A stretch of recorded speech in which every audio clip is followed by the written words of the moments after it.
Yana bir bora assalomu alaykum deymiz. Xush kelibsizlar. Bugun biz o'z e'lonlarimiz, ya'ni PGP akademiyasi bitiruvchilari, umuman PGP ekosistemida ishlagan, barcha tizimlarda ishlagan bitiruvchilarimizni ko'rib turganimizdan juda mamnunmiz, xursandmiz.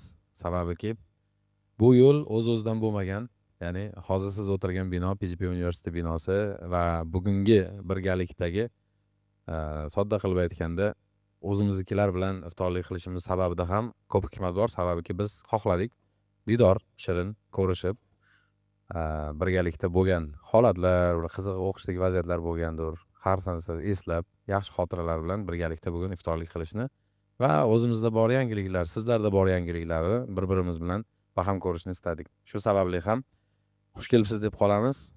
Bunday tadbirlar hali kelajakda ko'plab bo'lib o'tadi va bu o'z o'rnida yangi formatning birinchisi deb qolamiz. PGP ekosistemining yo'li oson bo'lmagan. Balkim qaysidir joylarda o'zlaringiz ko'rarsizlar, qaysidir joylarda eslab olish imkoniyati paydo bo'lar. Shu sababli bugungi kunga qanday keldik va bugungi kungacha nimalar bo'ldi, nimalar bo'lib o'tdi, bitta eslab olsak. Marhamat. Assalomu alaykum azizlar. Hozir sizga PGP ekosistemning shakllanish tarixi haqida so'zlab bermoqchimiz. İlk qadamlar, muvaffaqiyatlar va sinovlar, yangiliklar hamda rivojlanish jarayonlari, bularning barchasi tariximizning ajralmas qismidir. Yillar davomida to'plangan tajriba, kasbiy o'sish va g'ayrat bizni bugungi kunga yetakladi. Hammasi 2017-yilda atigi 22 kvadrat metrlik kichik o'quvxonadan boshlandi. O'shanda biz dasturlashni o'rgatish va yoshlarimizni IT sohasida yetuk mutaxassislar qilib tarbiyalash niyatida ilk kurslarimizni ochgan edik. Vaqt o'tishi bilan talabalar safi kengayib, jamoamiz ham shakllanib bordi. Natijada kichik xonada boshlangan g'oya bugun butun bir ekotizimga aylandi. PGP ekosistemning rivojlanish jarayonini mantiqan 4 bosqichga ajratish mumkin. Birinchi, shakllanish davri 2017-18 yillar. 2017-yil aprel oyida atigi 22 kvadrat metrlik kichik o'quvxonada o'z faoliyatimizni boshladik. Dastlabki 3 oy ichida talabalarimizning dasturlash bo'yicha ishga joylashishi va ilk talabalarning muvaffaqiyatlari bizga katta kuch berdi. 2017-yil avgust oyida 179 kvadrat metrli yangi ofisga ko'chib o'tdik. Shu davrda Personal Development Process nomi ostida axborot texnologiyalari va tillar akademiyasi sifatida faoliyatimizni kengaytirdik. 2018-yilda esa O'zbekistonda ilk bor intensiv ta'lim, bootcamp kurslari yo'lga qo'yilib, muvaffaqiyatli amalga oshirildi. Bu bosqichda shogirdlar qisqa muddat ichida zamonaviy IT bilimlarini puxta o'zlashtirish va shu orqali mehnat bozorida o'z o'rnini topish imkoniga ega bo'ldilar. Ikkinchi, startup boshqaruvi 2019-2020 yil. Faoliyatimiz kengayib, talabalar soni ortishi bilan yangi, kengroq ofisga ko'chish ehtiyoji tug'ildi. 2019-yil aprel oyida 450 kvadrat metrli maydonga ega ofisga o'tdik va shu vaqtdan boshlab PGP Academy nomi ostida faoliyatimizni qayta yo'lga qo'ydik. Yana bir yirik qadam sifatida ECMA IT outsource xizmatlari ishga tushirildi. Bunga maxsus 750 kvadrat metrlik alohida ofis tashkil etdik. Natijada jamoamiz tarkibi tez sur'atlarda kengayib, 30 nafarga yetdi. Afsuski, COVID-19 pandemiyasi sababli faoliyatimizga cheklovlar joriy etildi. Shunday bo'lsa-da, 2020-yilda PGP online platformasini ishga tushirib, masofaviy ta'lim va xizmatlar ko'rsatishni yo'lga qo'ydik. Shu orqali talabalarimizga izchil davom etayotgan ta'lim jarayonidan ortda qolmasdan onlayn tarzda qatnashish imkoniyatini yaratdik. Uchinchi, tizimli boshqaruv 2021-2023 yil. 2021-yilda yangi 3000 kvadrat metrlik maydonni egallagan binoga ko'chib o'tishimiz va xodimlar sonining sezilarli darajada ortishi bilan kompaniya to'laqonli tizimli boshqaruv shakliga o'tdi. Xuddi shu yili Yevropa taraqqiyot va tiklanish banki granti asosida tajribali biznes konsultantlar yordamida 2030-yilga mo'ljallangan aniq yo'l xaritasi ishlab chiqildi. Bu hujjat kelgusi yillarda rivojlanish strategiyamizni aniq belgilashda mustahkam poydevor bo'lib xizmat qildi. Rejaga ko'ra, keyingi 3 yil ichida ta'lim sohasiga ko'proq e'tibor qaratishimiz belgilandi. Shuningdek, Unicorn loyihasi ishga tushirildi. Mazkur loyiha doirasida saralangan iqtidorli yoshlar bepul va sifatli ta'lim olish imkoniyatiga ega bo'lib, zamonaviy IT sanoatida o'z o'rnini topishi uchun mustahkam zamin yaratildi. 2022-yilda PDP University tashkil etildi. Buning uchun 17.500 kvadrat metrlik maydonga ega yangi katta kampus faoliyatini yo'lga qo'ydik. Bu dargohda Buyuk Britaniyaning Pearson B-Tech dasturi asosida raqamli texnologiyalar sohasida to'liq o'qitish tizimi joriy etildi. Universitetda bakalavr darajasiga ega bo'lish uchun 4 yillik chuqur va kompleks ta'lim taqdim etiladi. 2023-yilda esa O'zbekistondagi birinchi xususiy IT maktabi PDP School o'z faoliyatini 400 nafar o'quvchi bilan boshladi.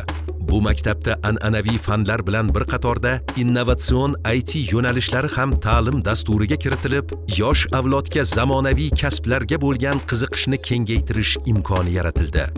Shuningdek, saxovatli homiylarimiz ko'magida Unicorn loyihasi doirasida ehtiyojmand oilalarning iqtidorli farzandlari uchun maxsus grant dasturi yo'lga qo'yildi.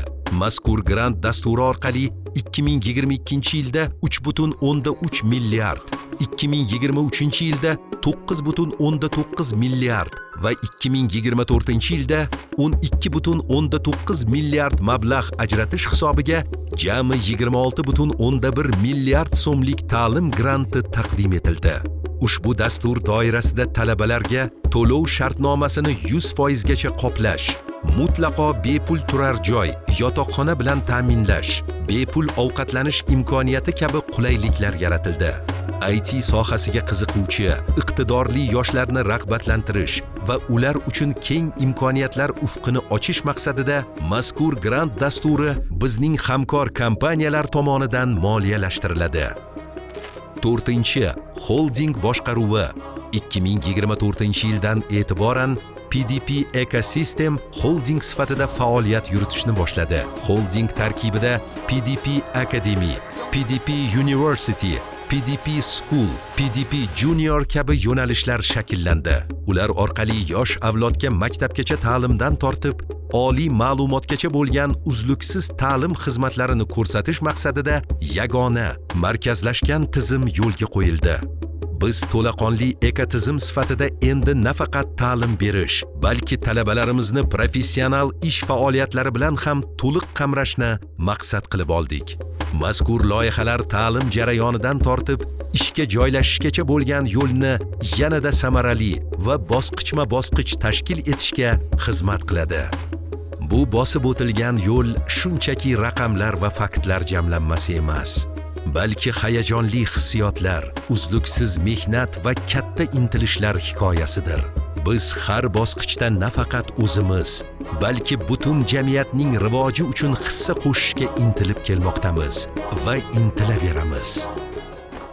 PDP Ecosystem. Kelajak sari birga odimlaymiz.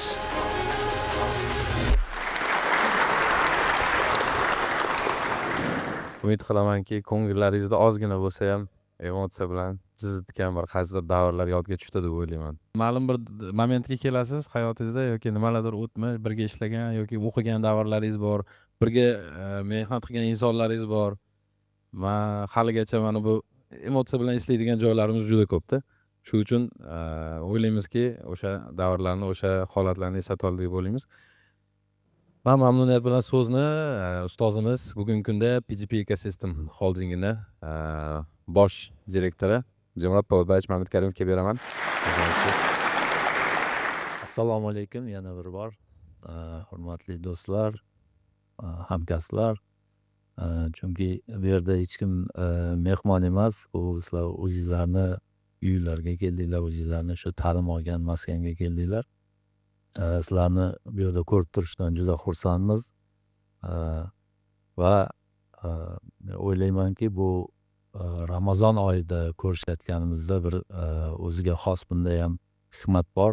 Chunki ezgulik, mehr-oqibat, saxovatlik, insonparvarlik ramzi bo'lgan oyda biz ham o'zimizni oldimizga shu yaxshi niyatlarni qo'yib bir hamkorlikni boshlamoqchimiz.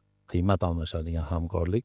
Hozir ko'rib chiqdik mana PDP ekosistemni qanaqa qurilishi bo'yicha. Bu yerda shu sizlar qatnashgansizlar. Sizlarning bu kompaniyaga bo'lgan munosabatingizdan kelib chiqqan holda shu kompaniyani o'zini madaniyati, bu kompaniyani brendi shundan tashkil topgan, shundan qurildi deb o'ylayman. Bu hozirgacha mana ega bo'lgan PDP ekosistem o'zi ega bo'lgan bu obro' e'tibor hammasiga har biringlarni hissanglar bor deb hisoblayman va shu hamkorligimizni bundan buyog'iga ham yana ham mustahkamlashga biz reja qilyapmiz va buni hamkorlik deganda faqatgina qanaqadir ish qilish emas bu yerda. To'g'ri, sizlarda qanaqadir loyihalar bo'lishi mumkin. O'sha loyihalar bo'yicha hamkorlik qilishimiz mumkin yoki bizdagi qanaqadir loyihalar bo'lishi mumkin. O'sha loyihalar bo'yicha hamkorlik qilishimiz mumkin. Bundan tashqari bizni maqsadimiz shu o'zimiz birgalikda erishgan nima deymiz yutuqlarimizdan kelib chiqqan holda shu O'zbekistondagi IT sohasidagi eng yuqori darajadagi bir mutaxassislarni bir hubini yaratish. Bu yerda bir-birimiz bilan fikr almashib, qaysidir masalalarga yechimlar topish, qanaqadir bir yangiliklar yaratishni maqsad qilganmiz. Va o'ylaymanki bu bugungi mana uchrashuvimiz boshlanishi va bunaqa uchrashuvlardan tizimli ravishda biz keyinchalik ham ko'paytirib olib boramiz. Hozir keyingi suhbatlarimizda ham tushuntiramiz qanaqa rejalarimiz bor batafsil. Sizlarga barchangizga ishlaringizda muvaffaqiyat tilayman. O'ylagan barcha niyatlaringiz amalga oshsin. Shu Ramazon oyida qilayotgan niyatlaringiz, duolaringiz Alloh tomonidan qabul qilinib ro'yobga chiqishini tilab qolaman va oilangizga saodat, tinchlik, xotirjamlik tilayman. Ishlaringizga rivoj tilayman. Rahmat hammangga. Sog' bo'ling. PDP ekosistem yangi bosqichda yangi marralar bilan, yangi rejalar bilan hayotda qadam bosish bu o'zgacha bo'ladi. To'g'ri aytdilar ustoz, haqiqatan ham bu hozirgi holatimiz, hozirgi qilayotgan ishlarimiz, loyihalarimizni asosida, ya'ni sizlar turibsizlar, sizlarni mehnatlaringiz yoki birgalikda faoliyat yuritganimiz, ishonchlaringiz eng muhim narsa, eng katta narsa bu ishonch. Ya'ni jamiyatni ishonchi ortidan bizda hozirgi o'ziga yarasha aktual loyihalarimiz bor. Bu men o'ylayman, bu hali PDPning darajasi emas, kelajakda yana kattaroq va masshtabliroq narsalar amalga oshiriladi va keling mana bunaqa qabul qilaylik. Niyat qildik kelajakda loyihalarimizni taqdim etishga va kelajakka qarab yotgan vizionimiz bilan sizlar bilan bo'lishmoqchimiz deb qabul qildik. Navbatdagi videoga navbatda beramiz. Marhamat. Buyuk kelajak sari yo'l nimadan boshlanadi, bilasizmi? Imkonsizdek tuyulgan maqsadlarga qat'iy ishonish va ularni dadil, oshkora e'lon qilishdan boshlanadi. Bugungi taqdimotimiz ana shunday ulkan rejalar orqali kichik o'quv markazidan yirik korporatsiyalar yo'lini tutgan ekotizimga bag'ishlanadi. Buyuk kelajak sari buyuk maqsadlar bilan yangi bosqich. PDP ekosistem. PDP bu xalqaro miqyosdagi ta'lim va texnologiyalar sohasida yetakchilikni maqsad deb bilgan, rivojlanish va yuksalish yo'lidagi ulkan platformadir. Platforma shaxs va tashkilotlar rivojlanishini qo'llab-quvvatlaydi. Barcha loyiha va tashabbuslarni PDP ekosistem nomi ostida yaratamiz. Bizning asosiy e'tiborimiz inson kapitalini rivojlantirishga qaratilgan bo'lib, bu jarayonda shaxsning bog'cha yoshidan to ilmiy daraja olgunga qadar ta'lim yo'lini to'liq qamrab oladi. Bu yondashuvimiz orqali yoshlarni professional mutaxassisga aylantirib, jamiyat rivojiga hissa qo'shish imkonini yaratish, bosh maqsadlarimizdan biridir. Ular global kompaniyalarni boshqarishi yoki milliard dollarlik startaplar asoschilari bo'lishini ko'zlaganmiz. Tabiiyki, bunga ishonish qiyin, ammo dunyoni mana shunday g'oyalar o'zgartiradi. Qanday qilib deysizmi? Bizning faoliyatimiz ikki asosiy yo'nalishga asoslangan. Birinchi, sifatli ta'lim. Biz ta'lim sohasida innovatsion yechimlar va ilg'or texnologiyalarni qo'llagan holda bilim olish jarayonini yuqori samarali va qiziqarli bo'lishiga intilamiz. Professional o'qitish uslublari bilan esa har bir talabaning salohiyatini to'liq ochib berishga imkon yaratyapmiz. Ikkinchi, raqamli industriya. Raqamli texnologiyalarni rivojlantirish va tashkilotlarga joriy etish orqali turli sohalarda samaradorlikni oshirish, yangi istiqbolli imkoniyatlar yaratish va raqobatbardoshlikni kuchaytirishga ulkan hissa qo'shamiz. Yuqoridagi ikki yo'nalishni yetakchi kompaniyalarni birlashtirib amalga oshiramiz. Bu bizga bilim va tajriba almashishni ta'minlab, sinergiya yaratish imkonini beradi. Keling, loyihalarimiz bilan birma-bir tanishamiz. PDP University Buyuk Britaniyadagi Pearson B-Tech ta'lim dasturining rasmiy markazi, xalqaro maqomga ega to'laqonli oliy ta'lim muassasasidir. PDP School O'zbekistondagi birinchi xususiy IT maktabi bo'lib, chuqurlashtirilgan matematika, ingliz tili va fundamental bilimlar asosida yosh avlodni muvaffaqiyatga tayyorlaydi. PDP Academy zamonaviy dasturlash va texnologiyalar bo'yicha amaliy ta'lim berib, talabalarni mahalliy va xalqaro bozorlar uchun malakali dasturchilar sifatida kamolga yetkazadi. PDP Junior 8-15 yoshli bolalar uchun dasturlash, texnologiya va tanqidiy fikrlash ko'nikmalarini rivojlantiradi. PDP College o'rta maxsus ta'lim muassasasi bo'lib, IT sohasida o'rta bo'g'in mutaxassislarni tayyorlash va kasbiy ta'lim bilan shug'ullanadi. PDP Online zamonaviy masofaviy ta'lim platformasi bo'lib, dasturlash va sun'iy intellekt kabi sohalarda sifatli kurslar va interaktiv ta'lim imkoniyatlariga ega. PDP Unicorn ehtiyojmand oilalarning iqtidorli farzandlariga yuqori sifatli ta'lim olish imkoniyatini yaratuvchi saxovatpesha homiylarimiz tomonidan tashkil etilgan grant loyihasi. Bugungi kunda yaxshi o'quv yurtini bitirish ishga joylashish kafolati emas. Shu sababli bitiruv bosqichida talabalarga katta yordam zarur. Bu borada bizning yaqin davrda ishga tushadigan qo'llab-quvvatlovchi loyihalarimiz ko'makdoshdir. Dasturiy ta'minot ishlab chiqish, raqamli xizmatlar ko'rsatuvchi outsource kompaniyasi. PDP Synergy startaplarni investitsiya, monitorlik, texnologik va huquqiy jihatdan qo'llab-quvvatlovchi akselerator kompaniyasi. PDP Elevator startaplarga uzoq muddatli investitsiya kiritish va strategik sheriklik o'rnatish orqali innovatsion loyihalarni qo'llab-quvvatlash. PDP Venture bitiruvchilarimizga ish beruvchilari to'g'risida ichki jarayonlari va madaniyatini yorituvchi media loyiha. PDP Insider bitiruvchilarimizni ishga joylashtirishga ko'maklashadigan agentlik. PDP Talent shuningdek talabalar va jamoa a'zolari uchun maxsus brend tovarlari sotiladigan do'kon. PDP Store PDP ekosistem loyihalari uchun moliyaviy mablag'larni jalb etish va investitsiya foyda keltirishiga xizmat qiladigan loyiha. PDP Invest 6 yoshgacha bo'lgan bolalarning intellektual salohiyatini oshiruvchi tarbiyaviy maskan. PDP Kids shahar infratuzilmasiga ega bo'lmagan hududlarda yoshlar uchun self-study ta'lim platformasi.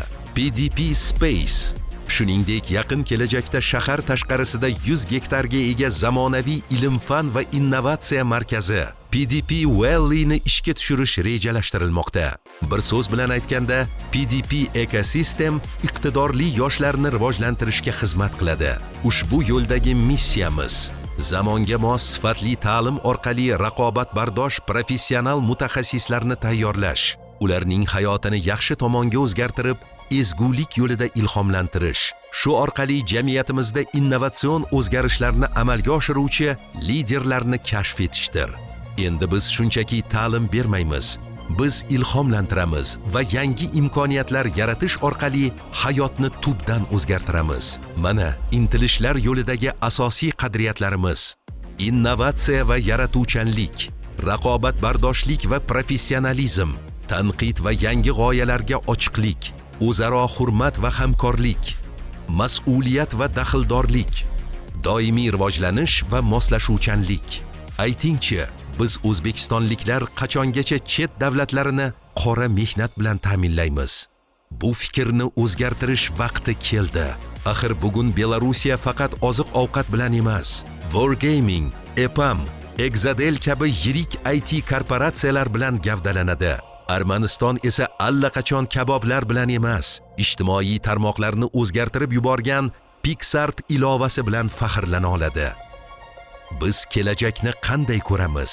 PDP ekosistem o'zining zamonaviy ta'lim yondashuvlari bilan dunyoni yaxshi tomonga o'zgartirishga qodir professional mutaxassislarni yetishtirib, loyihalarni yaratib, xalqaro miqyosdagi multinatsional gigant korporatsiyaga aylanadi. PDP ekosistem ezgulik yo'lida zamonaviy ta'lim, yetakchi mutaxassislar va farovon hayot. Assalomu alaykum. Har birlaringizni bugun ko'rib turganimdan juda ham xursandman. Birinchi ko'radigan narsam ancha to'lishibsizlar. Birinchi update almasha olamizda. Ko'pchiliklarni ko'ryapman, ancha ko'p suhbatni ko'rdim. Suhbat ancha to'lishibdi misol uchun. Endi junior emas, seniorlar to'lishadi. Mana yana boshqa do'stlarimizni ko'ryapman, ancha o'zgarishlar bor. Bu endi tashqi ko'rinishimizdagi o'zgarish. Menda ham o'zgarish sezgandirsizlar balki. Kelinglar endi bu tashqi ko'rinishdagi o'zgarishlarimizni bir ko'rishda ko'rdik, bildik. Endi o'zimizni ichki dunyomizdagi o'zgarishlar bilan ham bo'lishsak degan bir masalani oldiga ko'tarsam. Endi sizlar ko'psizlar har birlaringizni hozir bitta-bitta eshitsak, iftorlik qilmasligimizga to'g'ri keladi. Shuning uchun men bugun update topshiraman. Keyin iftordan keyin sizlar update topshirishga imkoniyatlaring bo'lsa, men saharlikkacha eshitishga tayyorman. Birinchi masala. Xo'p, birinchi masala shuki, mana shu yo'lga hech kim oson kelmadi. Sizlar ham oson kelganlaringiz yo'q, jamoa ham oson kelgani yo'q, hech kim, hamma mashaqqat chekdi, hamma riyozat chekdi. Va shu sababli mana shu joydamiz. Birinchi ko'radigan narsamiz shu, anglagan narsamiz shu. Ikkinchi anglagan narsamiz shuki, biza mana sizlar kimdir meni 27 yoshimda tanigan, kimdir 28 yoshimda tanigan, kimdir 30 yoshda. Men hozir 35 yoshga to'lyapman. Va har yili, har kuni tafakkur tarzi, dunyo qarash tarzi o'zgarib boryapti. Men bitta so'zni ko'p marta takrorlayman. Hali yosh ekanmiz, xato qilish unlimited deyman. Endi men inglizcha so'zlarni aralashtiraman, bemalol sizlar bilan muloqotda. Xato qilish imkoniyati unlimited deyman. Hech qanaqa xato qilishda cheklov bo'lish kerak emas. Lekin xatolarni takrorlash imkoniyati faqat bir marta bo'lish kerak deyman. Chunki xatolar takrorlansa, bu bizani professionalligimizni bildirmaydi. Hali yosh ekanmiz, nimadir his qilmayotgan ekanmiz, nimadir ko'ra olmayotgan ekanmiz, xato qilishimiz mumkin. Va shu mashaqqat yo'lida xatolar ham bo'ldi. Bu narsani ham hech kim mana u inkor qilmaydi. Hech kim inkor qilmaydi. Men ham xato qildim. Oralaringizda ham kimdirlarda ham bo'lish ehtimolligi yo'q emas, to'g'rimi? Bugungi bir iftorlik dasturxonida mana shu xatolarda qalbimizda o'tgan qanaqadir bir g'ashliklar bo'lishi mumkin, nimadirlar bo'lishi mumkin. Shu narsalarni yechaylik degan bir maqsad bor. Birinchi, eng katta bu ayniqsa bu Ramazon oyida bu narsa juda muhim. Bir-birimizga haqiqiy va chin musulmon bir-birini yaxshi ko'ra olish kerak. Bu juda muhim. Bu iftorlikni tashkillashtirishdan asosiy maqsadlarimizdir. Bugungi iftorlikni eng asosiy qahramoni, tashkilotchisi Alisher aka Davlatov. Qarsacha olib qo'ysak, hamma minnatdorchiliklar bugun Alisher akamga bo'lish kerak deb o'ylayman. Bu narsani tashkilotchisi Alisher aka. Agar kamchilik bo'lsa, o'zlariga to'g'risida bemalol. shu kunlarda, shu oylarda, yaqin davrda bir liderlik haqida ko'p kitoblar o'qiyapman, ko'p yaxshi insonlar bilan suhbatlashyapman. Bir liderlikka bo'lgan qarashlarim bir shakllanib boryapti deylikmi, to'lib boryaptimi deymiz ham, shakllanib boryapti. Shu joyda man o'zim uchun bir liderlikni o'zim uchun kashf qilgan qismi bor. Liderlik man uchun nima degan savol bo'ladigan bo'lsa, har birlaringiz lidersizlar. Man uchun bir 10 ga yaqin bosqichdan iborat bo'lgan jarayonlarda qamrab olgan bu liderlik. Har birimiz har kuni qiladigan, ongli balki anglamasdan qiladigan jarayon. Liderlik men uchun birinchi o'rinda niyatni to'g'rilash. Birinchi o'rinda. Niyat to'g'ri bo'lish kerak. Niyat jamiyatni ga xizmat qilaman, jamiyatni ga o'zimni yaxshilik yo'lida xizmatchi bo'laman degan niyat bo'lish kerak. Hammamizda shunaqa bo'lish kerak. Va bu birgalikda hamkorlikda ishlaymizmi, yelkadosh bo'lamizmi yoki boshqa jamoada bo'lamizmi farq qilmaydi. Hammamiz jamiyatda soha yo'lida, jamiyatda rivoji yo'lida xizmatchi bo'lishimiz kerak deb hisoblayman. Bir-birimizga muomala qilayotganimizda ham mana shu bir-birimizga munosabat qilayotganimizda ham shu munosabatimiz jamiyatni ga xizmat ko'rsatadimi yo'qmi degan savolni birinchi qo'yishimiz kerak kontaktga kirishayotganimizda. Men kontaktga kirish haqida gapiryapman. Ikkinchi jarayon mana his qilish deyman. His qilish odatda professionallik bilan keladi. Dunyoqarashingiz, olgan bilimingiz yoki suhbat o'tkazganingizdagi savollardan bilganingizdan kelib chiqib his qila olasiz. Masalan, men Sirojin akani qisman his qilaman. Sirojin aka mana oxirgi yillarda katta kompaniyalarda demak injener sifatida xizmat qildi. Yana bir marta gaplashganimizda PM bo'yicha ham ancha bilimlari oshgan. Ya'ni Sirojin aka tomonidan his qiladigan narsam ancha professionalligini o'sganligini men qilaman, his qilaman.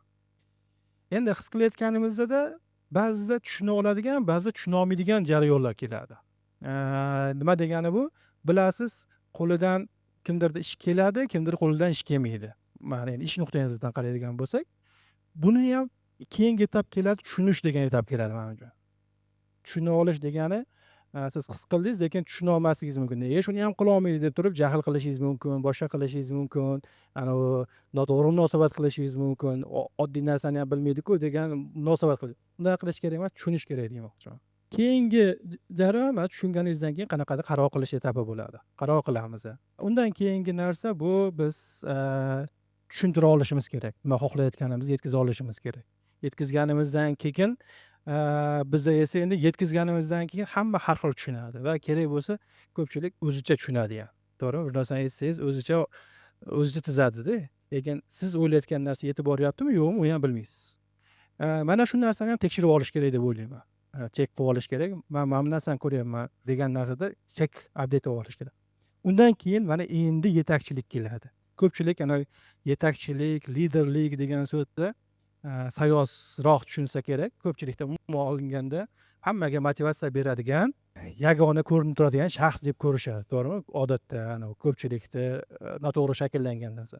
Liderlik bu emas. Liderlik bu mana shu sanab o'tayotgan deb o'ylayman meni qarashim.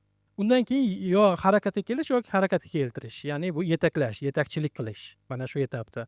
Ya'ni biz kimgadir va'da beramiz yoki kimdandir olgan va'dasini talab qilamiz, shunaqa qilamiz. Va bu yerda ham hamma sabablar amalga oshirilishi kerak deyman. Qo'limizdan kelgan hamma sabablarni qilishimiz kerak, samimiy bo'lishimiz kerak, borimizni berishimiz kerak. Agar borimizni bermaydigan bo'lsak, demak bu yerda ham demak jamiyatga hissa qo'shishimizda savollar tug'ilib qolishi mumkin. Undan keyin esa mana natija bo'ladi. Sabablarni qilganimizdan keyin natija keladi. Natijani ham qabul qilishimiz kerak. Qabul qilish degani bu rozi bo'lish degani emas, qabul qilish degani. Bu borliqni boricha qabul qilish.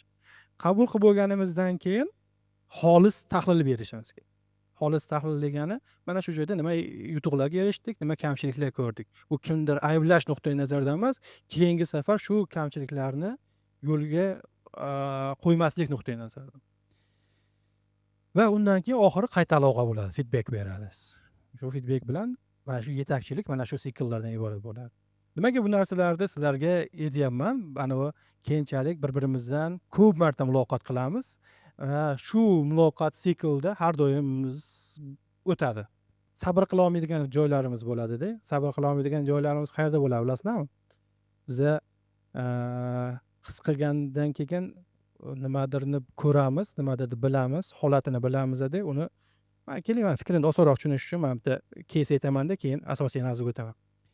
Mana bu tadbirlar ko'payib ketdida, tadbirlardan ko'p energiya ishlatib yubordim shekilli, bu biroz charchab qolibman, biroz tiklanishimga to'g'ri keldi jismoniy tomondan. Keyin doktorga ko'rinsam, sal quvvati ko'lni oling dedi, olishni boshladim.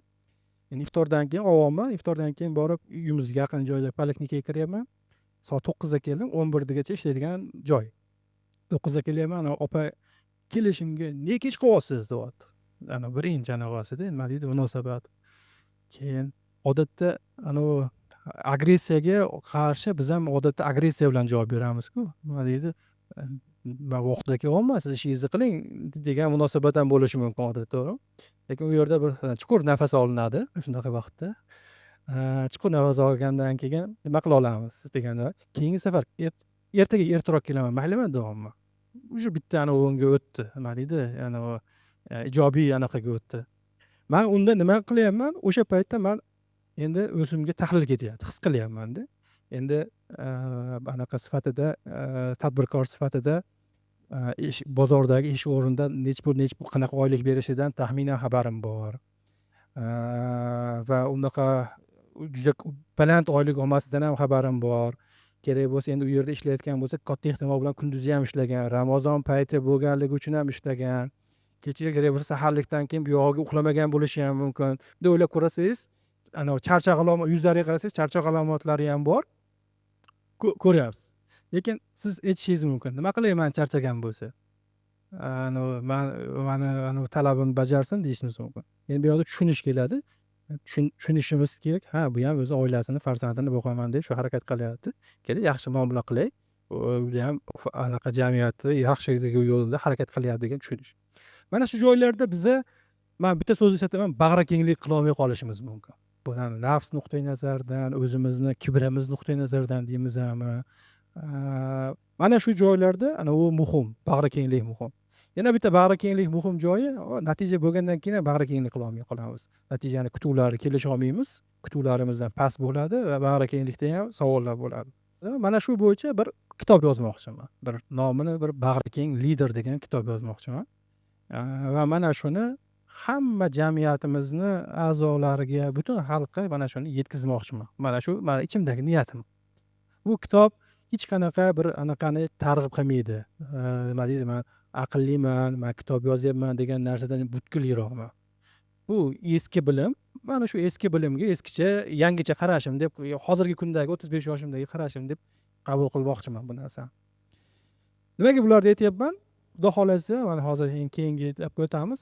Bir-birimizni yaxshiroq tushunisha olishimiz uchun mana shu ularni nima deydi, usullar deymiz, metodologiyani men aytib o'tyapman. Xo'p, men instrumentlar haqida aytdim. Endi shu vaqtgacha men bu yerda Asliddin o'tiribdi. Asliddinmi, Aslbekmi? Qani biz Unicorn'da o'qigan Aslbek. Mana Aslbek. Aslbekni bir marta biza media kompaniyasiga chaqirganmiz. Media kompaniyasi deganda hozir ommaga chiqadigan loyihamizda chaqirganmiz. Aslbek kelganlar. Lekin yuzlaridan ko'rganman, Aslbek yo'q, men mediadan chiqmoqchi emasman, kayfiyatsiz kelganlardi deb o'ylaganman. Yaxshi, shunaqa deyin, yaxshi deb o'ylaganman. Ya'ni bu yerda qiymat almashinuvi bo'lish kerak-da. Aslbek ham bu yerdan nimadir qiymat olish kerak va bu yerda har bitta munosabatda qiymat almashinuvi bo'lish kerak. Men taklif qiladigan narsa, hozirgi aytayotgan narsa, osonroq o'zimizni tilimizda tushunadigan bo'lsa, hech qaysi narsani rahmatga bo'lish kerak emas. Rahmatga bo'lsa zo'r. Bu u bo'lishi kerak, lekin u ham xolis bo'lishi kerak. Ya'ni rahmatga aytsangiz ham ertaga minnat qilmaydigan ko'rinishda bo'lishi kerak. Men aytadiganim, bu yog'iga bir takliflarimiz bor. Takliflarga kerak bo'lsa ochiqmiz, shu narsalarni yetkazmoqchimiz va qiymat almashinuvi bo'lishi kerak. Siz olayotgan, bozorda olayotgan shartli ravishda oyligingiz $2000 bo'ladigan bo'lsa, bu yerda ham shunaqa atrofida taklif bo'lishi kerak. Shundagina bir-birimizga qiymat almasha olamiz. Mana shu PDP ekosistemning yangi bosqichida kimdir o'zini ko'ra olgan bo'lsa, men juda ham xursand bo'laman. Kimdir o'zini ko'ra olgan bo'lsa. Agar ko'ra olmagan bo'lsalaring, yana savollar bersalaring, mana iftorlikdan keyin bemalol ochiqroq format qilamiz-da, yana bir-birimizni yuzimizni ko'rib turadigan format qilamiz. Erkin formatda gaplashishimiz mumkin bo'ladi. Ixtiyoriy, majburiy emas, ixtiyoriy formatda. Takliflar nimalardan iborat? Bizani bir PDP ekosistemda bir g'oyasi bor. Bu dunyoni yaxshi tomonga o'zgartiring. O'zgartiramiz demayapmiz, o'zgartiring deyapmiz, da'vat qilyapmiz, chaqiryapmiz. O'zimizdan o'zgartirmoqchimiz. O'zgartiramiz degan anavimiz xohishimiz bor, lekin anavimiz yo'q, va'damiz yo'q. Shunga harakat qilib ko'rmoqchimiz. Birinchi taklifim qayerda ishlashingizdan, qanaqa faoliyat ko'rsatishingizdan qat'iy nazar yaxshilik yo'lida xizmatchi bo'lishimiz va yaxshilikni targ'ibotchi bo'lishimiz kerak deb hisoblayman. Bu birinchi o'rindagi mani taklifim. Endi taklifni ma'nosini bilasizlar, taklif qabul qilinishi ham mumkin, qabul qilinmasligi ham mumkin. Shuning uchun taklif deyapman. Keyingi taklifim endi aniqroq bo'lishi mumkin. Mana bizada yangi loyihalar ishga tushirilyapti. Yangi loyihalarda speaker sifatida shu yergacha olgan bilimingizni o'rgashish nuqtai nazaridan, mentor sifatida yoki o'zingizdagi bor imkoniyatlaringiz bilan qatnashishingiz mumkin. Birinchi bu umumiyroq taklif. Ikkinchi taklif, biza bu loyihalar bo'yicha alohida mana shunaqa yopiq yana prezentatsiyalar qilamiz. PDP Synergy va PDP Elevator degan loyihalarimiz bor. PDP Elevator haqida bir to'xtalaman. PDP Elevator loyihasi bu ichlaringizda ancha yillardan beri mana Hikmatullo o'zlarini biznes faoliyatlarini boshlaganlar va biznes faoliyatlarini boshlashlariga men hissa qo'shganman desam yaxshi bo'ladi. Boyagi so'z ishlatamiz. Ya'ni Hikmatullo anchadan yetarli tadbirkorlik qilishim kerak, tadbirkorlik qilishim degan ichida xohishini bor edi. Boshlang deganman. To'g'rimi Hikmatullo? Umringiz o'tib ketadi, boshlang deganman. Shu bilan boshlanishiga bir hissa qo'shgan bo'lsam kerak deb hisoblayman. Ishlaringda yana bir yonib turgan bir tadbirkorlik qilish, bu startaperlik qilishda, bu tadbirkorlik qilish xohishi bordir. Bitta narsa bo'lish kerak. Oylik oladigan ishchi bilan startaperda farqini, eng katta farqi nima bilasizlarmi? Startaper pul to'lamasa ham ishlashga tayyor bo'lish kerak. Kim tayyor bo'lsa, pul to'lamasdan ham hech kim pul to'lamaydi. 24/7 ishlash kerak. Miyiz band bo'lish kerak. Har doim band bo'lish kerak. Kerak bo'lsa ko'p narsalar chetroqqa surib qo'yishga majbur bo'lasiz. Yorqin tomonini ko'rsatmadim, uzr. Anaqa tomonini ko'rsatdim, bor tomonini ko'rsatdim. Bu PDP Elevator loyihasi. PDP Elevator loyihasi kimdir qilmoqchiman desa, bunga nima yordam bera olamiz desa, shaxsan men o'zimni startaplarga qarashim bilan yordam bera olaman. Endi bir 7-8 yillik opit bor. Startaplar va biznes yuritish bo'yicha qarash. Undan tashqari mendan ancha tajribali konsultantlar bilan muloqotlarimiz bor. Ularni biroz 2 soatga, 3 soatga, 5 soatga yoki loyiha kesimida chaqirishga moliyaviy imkoniyatimiz va connection imkoniyatlarimiz bor. Bu bilan yordam bera olamiz. Bu yerda mana PDP universitetida, PDP akademiyasida joylarimiz bor. O'sha startaplar uchun ishda kerak bo'ladigan sharoitga berishga imkoniyatimiz bor. Eng asosiysi pul topib berishimiz ham mumkin. Agar biz ishonsak, do'stlarimizga aytamiz, mana shunaqa loyiha bor. Mana shu loyihada yaxshi o'zimiz taniydigan bolalar ko'rsin degan bir tavsiya qilishimiz mumkin pul topishga. Mana bu ish boshlandi deydi-ku. Tayyormiz pulsiz ishlashga? Zo'r. Bu PDP Elevator. Elevator degan ma'nosini bilasizlar, lift. Biz lift ishlab chiqarmoqchi emasmiz, просто ko'tarmoqchimiz o'sha keyingi etapga. Keyingi loyiha Synergy loyihasi. Bezot bilan ko'p yil ishlaganimizda Bezot ham juda xursand bo'lardi. Bezotdan kam bo'lmagan men ham xursand bo'lardim. Kimdir ishga kirsa, gruppaga bo'lishar ekan. Sirojda bilasizlar-ku, gruppaviy hamma bir-biri bilan Hikmatullo siz bu narsani bilasiz. Xursand bo'lardik. Lekin ishga kira olmadim deb yozsa ham bilasiz, qanaqa ichimizda nima o'tishini ham bilasiz. Lekin ular ham mana Suhrob ham qancha vaqt ish topmadingiz, Suhrob? Qancha vaqt ish topmadingiz? 3 oycha. 3 oygacha men so'kkan bo'lsa ham kerak balki. Ya'ni bu hali tajribasi bo'lmaganlarga tajriba berish, tajribasi borlarga shu faoliyatlarda amalga oshirishga yordam berish. Tadbirkor do'stlarimizga esa o'zlarini demak faoliyatlarini raqamlashtirishga ko'maklashish, ularga beradigan anaqamiz. Bu universitetlar shunaqa bo'lishi kerak. Dunyoda xuddi shunaqa ko'rinishda universitetlar ishlaydi. Bilasizlar hammalaring. Endi mana shunga biz ham harakat ko'rmoqchimiz. Taklif qabul qilinishi mumkin, taklif keyinroqqa surilishi mumkin yoki taklifni inkor qilishi mumkin. Hammasi hech kimdan xafa bo'lmaydigan jarayon bu. Lekin men bitta narsani xohlayman. Bu so'zimning oxirgi qismi. Bitta narsani xohlayman. Ochig'i man Nurlan kelganda yaxshi bo'lardi. Nurlan o'sha paytda assalomu alaykum deb kallasini qilmay turib salom berishdan tashqari kelib turib Odilbek aka deb turib nima deydi, bir ko'rishib anaqa qilishini xohlardim. Bu xohishimda endi bu. Lekin unga balki shu vaqtgacha amallarimiz unga sabab bo'lmagandir balki. Nima xohlayman desa, qayerda ko'rsak ham eng katta xohlayotganim hammamiz yaxshilik yo'lida xizmatchi bo'lishimiz. Buni ko'p marta aytyapman, aytaveraman bu narsani. Va shu bilan birgalikda sizlar bilan PDPda qancha vaqt o'tkazgan bo'lsalaringiz, qancha umr berishini bilmayman, hammamiz ham bilmaymiz. Va umrni oxirigacha sizlar bilan muloqotda, demak, munosabat ushlashni xohlayman. Umrni oxirigacha. Bu 1 oy, 2 oy, 3 oy emasdi. Men xohlayman, men niyat qilaman, men qarashim shunaqa.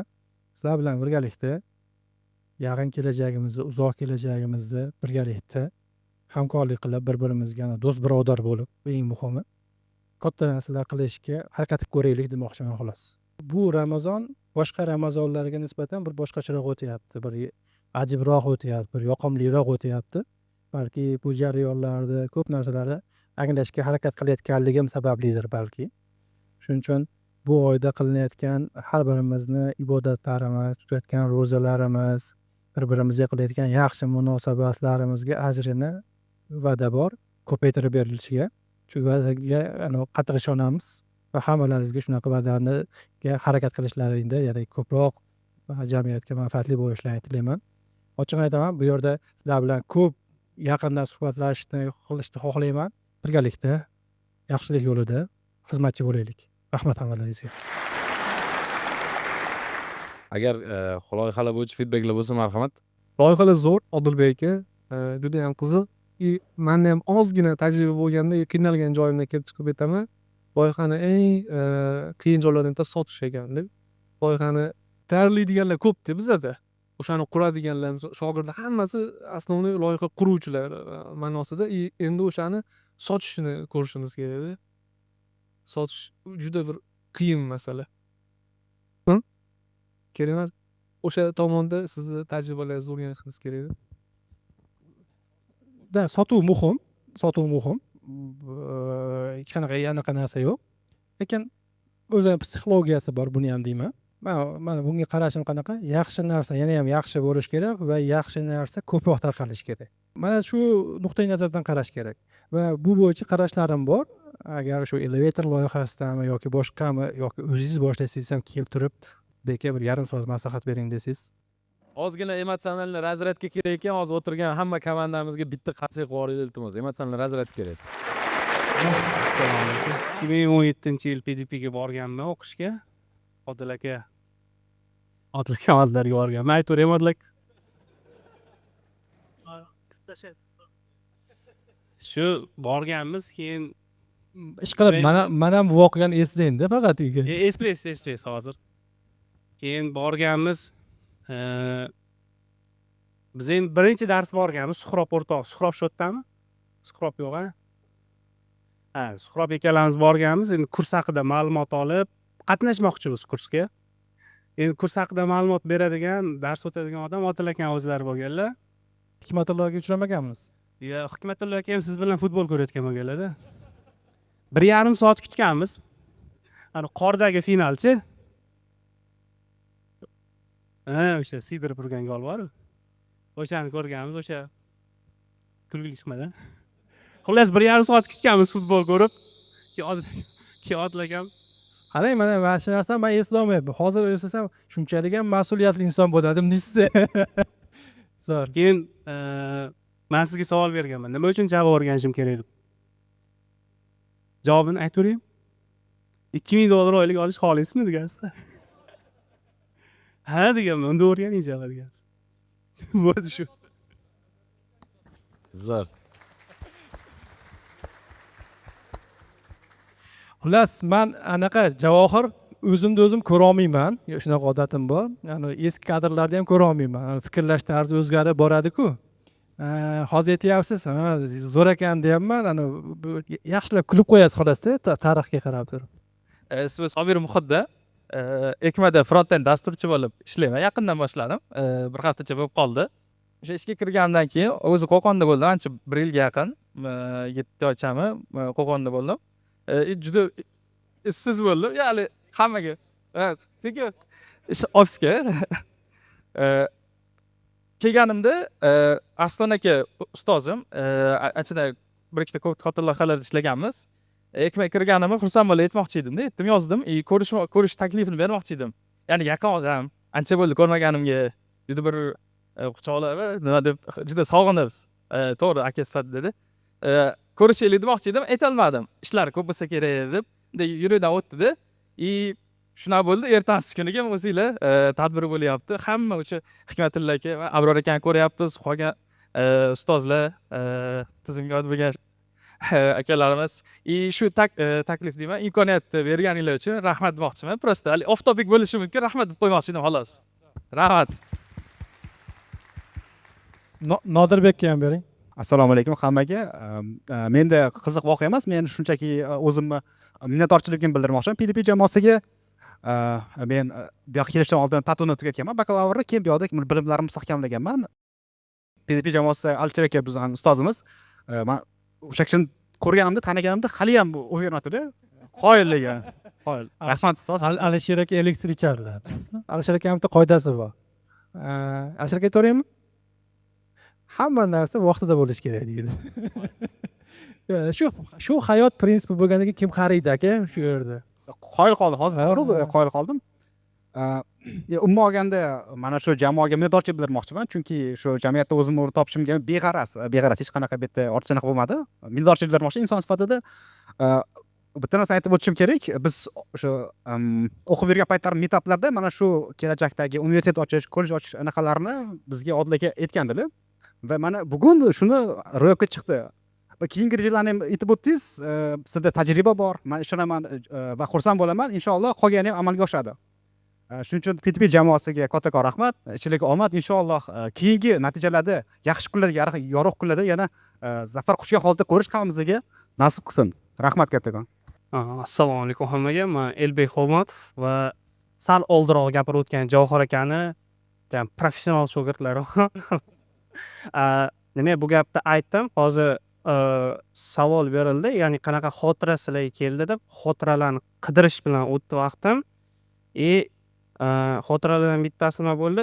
Men o'zim hali o'qib ham ishlab boryapman. Bitta kursdoshimni men o'zim Java backendchi, lekin o'rtog'im data analitika tayinladim-da. Intervyu bor edi. Intervyuga borish kerak. Intervyusigacha tayinlayapman. Umuman tushunmagan yo'nalishim. Lekin unga aytayapman, mana bunaqa savollar beriladi, mana bunaqa aniq savollar bo'lishi kerak. Shularni asosiy shularga tayinlang, qolganini o'tib ketasan, juniorga yetadi desam, hayron qoldida. Keyin men o'zimda hayronman, qanday bu narsalarni eslayapman. Ozroq vaqtni orqaga qaytardim. O'zim intervyuga tayinlanishimga vaqt ketayotganda Javohir aka o'sha menga Elbek, mana bu savollarni tayinlangan, men shunga javob topgan. Intervyuda aniq tushadigan narsalarni men o'zim o'rtog'imga aytgan ekanman. Vaqt orada o'tgan bitta savollar guruhi listini prosta o'zim xotiramdan topib, o'zim boshqa odamga berdim-da. Siz Javohirdan o'rganamsiz-da. Javohir HR'larda hack qilish bo'yicha chempionda o'zi. Shunaqa. Avvalambor assalomu alaykum. Men ismim Sardor O'rinboyev. 2020-yilda bitirganman PDP akademiyasini. Hozir rosa o'ylanib o'tirdim, aytsammi bu voqeani, aytmasammi, to'g'ri bo'ladimi, noto'g'ri bo'ladimi, videoga olmay qo'yaverasizlar bu joylarini. Ayni o'sha voy degizadigan voqea menimcha o'qib yurgan paytlarimizda ustozimiz o'sha Javani o'rgatayotgan paytlarida Alisher aka Davlatov bir task berdilar. Task berdilarda kim shuni bajarib kelsa, mukofoti bor 100 ming so'm. Haligi joyda endi bu juda katta motivatsiya-ku. Birinchi man o'zim boshqa sohadan kirib kelgan bo'lganligim uchun birinchi yangi o'rgangan ishingizda, yangi bilimlaringiz bilan topiladigan pul, buni bir anaqasi boshqacha bo'ladi. Hayajoni boshqasi. Keyin uyga bordim. Ko'plab internetdan anaqa qilib, yo'lini topib, haligi taskni yechdim. Xursandman endi. Borsak, ertasi kuni darsga bordik. Bir 3-4 kishi yechib kelgan, yo'lini topgan. Keyin solishtirganda meniki ma'qul ko'rildi. To'g'ri yo'l bilan yechilmagan bo'lsa ham aytilgan task bajarilgan. O'sha vazifa ishlayapti, programma aytilgandek. Keyin bo'ldi, siz g'olib bo'ldingiz, 100 ming so'm pul mukofoti beriladi deyishdi. Endi haligi joyda endi shunaqa xursandman. Meni ichimda xursandchilikni ta'riflab bo'lmaydi, chunki yangi bilimingiz bilan topilgan birinchi pul. Ertasi bo'ldi, mukofotdan darak yo'q. Indin bo'ldi, mukofotdan darak yo'q. Men bu kunni 2025-yil Nimaga aytyapman? Hozir aytyapman, aytaymi, aytmaymi? Davom yana ham qiziq. Davom yana ham qiziq. 2 kun o'tdi. Daryo endi ustoz bu tashkiliy masalalar bo'yicha menimcha aralashmaganlar, faqat task berish vazifalari bo'lgan. Tashkiliy u mukofot berish menimcha boshqa mas'ullar bo'lgan. Sardor oldingizmi mukofot pulingizni dedilar. 1-2-3 kun o'tgandan keyin men yo'q dedim. Yana umid paydo bo'ldi ichimda. Yo'q dedim. Hozir palonchiga aytib o'raman, berib olishadi dedilar. Keyin yana ertasi bo'ldi, yana 3-4 kun o'tdi, keyingi hafta bo'ldi. Yo'q, yana mukofot bo'lmadi. Keyin yana sekin umidim so'nib, sekin esimdan chiqayotdi. Oradan уже 10 kuncha o'tib ketgan. Ayni haligi yangi filial bor-ku Berunidagi. O'sha ochiladigan payt edi. U bitdi. Ayni o'shalik biz u yoqda o'qiymizmi, hali ham sirk yonidagi anaqada o'sha yerda o'qiymizmi deb savol bo'lib yurgan paytlar edi. Keyin u yoq bitdi. Bitgandan keyin ochilish marosimi bo'ladigan bo'ldi. Keyin ustoz aytdilarki, Sardor haligi mukofot pulingizni bermagan sababi u yoqda ochilish marosimida hammani ichida, o'quvchilarning ichida topshirchar ekan. dedilar. Endi battar anaqa bo'ldimmi?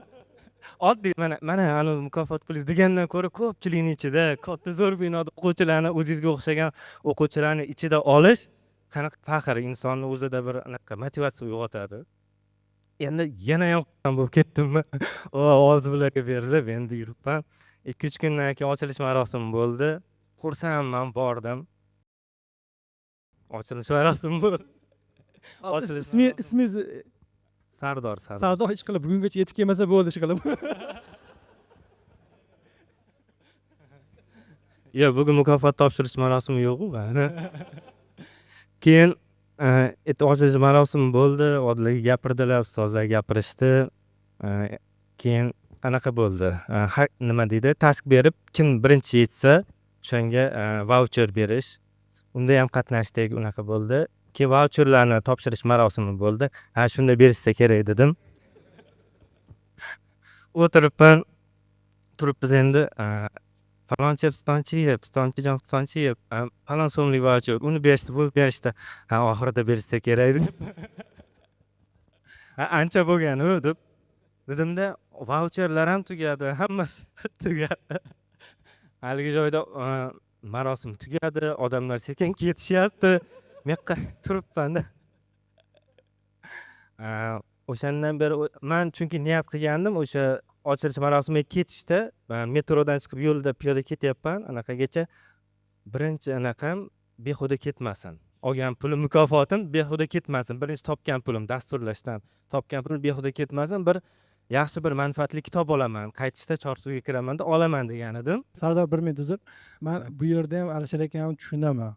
Chunki Men ham tushunaman. nimaga tushunaman bilasizmi? Alisher aka bolalikdagi voqeani aytib berasizmi, o'zim aytib berayin. Mukofot oldingizmi, olmadingizmi? Yo'q, o'sha armon bo'lib qolgan.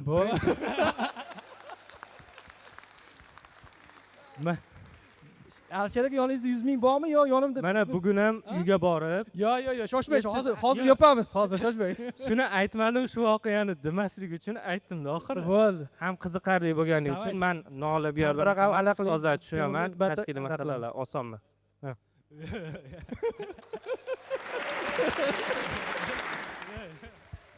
Buni ramkaga solib, tagidan Alisher aka imzosi bilan topshirish kerak bo'ladi. Alisher aka sahnaga marhamat. Boyagi shiorni qaytaraman. Bo'ladigan ish o'zi vaqtida bo'ladi deydi-ku.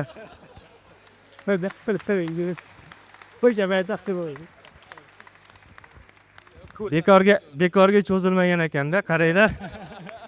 Mana shunaqa bir oldingilardan ham ko'ra nufuzliroq kunda bir shu mukofotni olish nasib qilgan ekan. Rahmat ustoz.